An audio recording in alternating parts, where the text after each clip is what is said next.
Police নাকা checking করার সময় উদ্ধার করলো 3টি পাইপ গান, 4 রাউন্ড গুলি ও 31 কেজি গাঁজা। গ্রেপ্তার ভিন রাজ্যের দুষ্কৃতী সহজ হয়।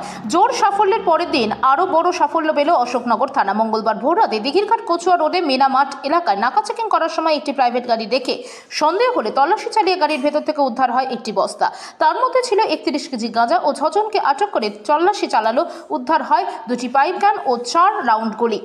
পাশাপাশি আর এক অভিযুক্তকে অশোকনগর নৈহাটি রোডের হিজুলিয়া এলাকা থেকে গ্রেপ্তার করে। তার কাছে তল্লাশি চালিয়ে উদ্ধার হয় আর একটি পাইপ গান। মোট 7 জনকে গ্রেপ্তার করে থানায় মঙ্গলবার ভোর রাতে অশোকনগর থানা।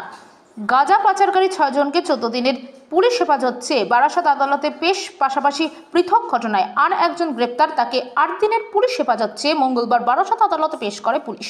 গাঁজা পাচারকারী 6 জনের কাছ থেকে বাজেয়াপ্ত করেছে প্রাইভেট গাড়িটি। মোট 7 জন অভিযুক্ত: শহীদুল ইসলাম, বাড়ি ডায়মন্ড হারবার; আব্দুল বারিক খান, বাড়ি ডায়মন্ড হারবার; রফিক আলী শেখ, বাড়ি ডায়মন্ড হারবার; গুলজার মোহাম্মদ, বাড়ি তিলজলা থানা এলাকায়; দীনবন্ধু মণ্ডল, বাড়ি অশোকনগর থানা এলাকায়; রুস্তাম খান, বাড়ি বিহার; অসীম কুমার দাস, বাড়ি অশোকনগর থানা এলাকায়। গতকালকে আমাদের কাছে একটা ইনফরমেশন আছে, যখন আমাদের অফিসার, এই থানার অফিসার নাকা চেকিং করছিল নিয়ার দিঘিরঘাট, ওখানে নাকা চেকিং করবার সময় আমাদের কলকাতা পুলিশের এসটিএফ এবং আমাদের ডিস্ট্রিক্ট এসওজি তারা একটা ইনপুট দেয়। On the basis of that আমরা একটা গাড়িকে, সাসপিসিয়াস গাড়িকে আটকাবার চেষ্টা করি। তখন ওটা অনেকটা দূরে দাঁড়িয়ে যায়। তো গাড়িটা যখন দাঁড়িয়ে যায় তখন আমাদের সাসপিশন, মানে ওদের প্রতি সন্দেহ আরও বেড়ে যাওয়ার দরুন আমাদের টিম যারা ছিল ওখানে এসেছে, তারা ওদেরকে ওখানে ডিটেইন করে। গাড়িটা ডিটেইন করবার পরে তাদেরকে জিজ্ঞাসাবাদ করার সময়ই তাদের কথাবার্তাতে কিছু অসঙ্গতি দেখা যায়। অসঙ্গতি দেখা যাওয়ার পরে তাদেরকে যখন বলা হয় যে আপনাদের কাছে কী আছে, তখন তারা প্রথমে বলতে চায়নি। পরে তারা ডিসক্লোজ করে তাদের কাছে এমন কিছু কাউন্টারব্যান্ড সাবস্টেন্স আছে যেগুলো আমাদের দেখে আরও বেশি সন্দেহ বাড়ে। ইনস্ট্যান্টলি আমরা আমাদের সুপিরিয়রকে এবং আমাদের অশোকনগর থানার ওসিকে অ্যালার্ট করা হয়। ইমিডিয়েটলি আমাদের সিনিয়র অফিসাররা যারা আছে ওখানে, অশোকনগর থানার ওসি এবং এসডিপিও হাবড়া, ওনারা ওখানে পৌঁছে। আমাদের কলকাতা পুলিশের এসটিএফ যারা ছিল তারাও আমাদের ইনপুটটা দিয়েছিল, তাদের অ্যাসিস্ট্যান্সটা ইম্পর্টেন্ট ছিল। এরপরে আমরা ওদের সাথে দেখি ওই গাড়িতে 6 জন লোক ছিল, তাদের মধ্যে 3 জন আন্ডার ডায়মন্ড হারবার পিএসের, একজন কলকাতার তপসিয়া পিএসের, একজন কলকাতার তিলজলা থানার আন্ডারে এবং একজন যে আমাদের অশোকনগর থানার বাসিন্দা। তাদের ডিটেলসগুলো আপনাদের পরে দেওয়া হবে।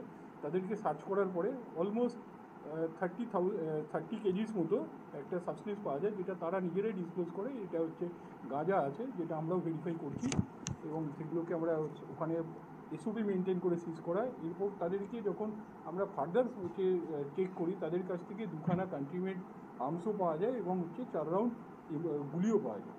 এরপরে যা প্রসেস আছে সেগুলোকে আমরা ডিটেইন করি, ফার্দারি করে আজকে কেস করা হচ্ছে। একটা কেস করে তাদেরকে আমরা কোর্টে ফরওয়ার্ড করে যা প্রসেস আছে সেগুলোকে ফলো করি। এখানে ওরা ইলিগাল সেলিংয়ের জন্য এসেছিল, মানে মানিটারি বেনিফিটের জন্য। সেটা ম্যাটার অফ ইনভেস্টিগেশন আছে, কোথায় যাচ্ছিল বা কোথা থেকে এসেছিলো সেটা আমরা পরবর্তীকালে ইনভেস্টিগেশনে পরেই আপনাদের জানাতে পারি।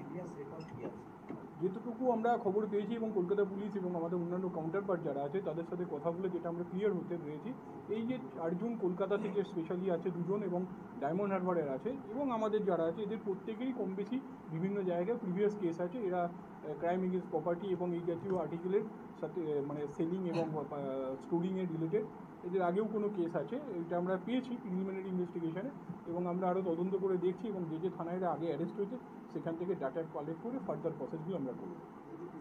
হ্যাঁ, ডেফিনেটলি আমরা বেশি নেবো এবং ফার্দার প্রসেসগুলো। এদের কাছে একটা এক্সইউভি গাড়ি ছিল, যে গাড়ির ডিটেলস নাম্বার যদি আপনারা চান ওটা আমরা পরে আপনাদেরকে শেয়ার করে দিচ্ছি। যতটুকু আমাদের কাছে খবর আছে, এটা ওই কচুয়া সাইডে যাওয়ার একটা ইয়ে ছিল। বাকিটা আমরা তদন্ত করে দেখছি, কারণ এখনই একটা আর্লি স্টেজ আছে, ঠিক বলা যাবে। সেটা আপনাদের বললাম যে এটা ম্যাটার অফ ইনভেস্টিগেশন, এটা আমরা পরে ডিসকাস করতে পারি। কলকাতার আছে অনেকে ডায়মন্ড হারবার, অশোকনগরের যে আছে তার সাথে কি যোগাযোগ করে অশোকনগরে ঢুকেছে? দেখুন, অ্যাপারেন্টলি সেরকমই মনে হচ্ছে, বাট এখনই এটা ম্যাটার অফ ইনভেস্টিগেশন, ইমিডিয়েটলি কোনো কিছু কনক্লুড করা যাবে। Desk report, express Kolkata.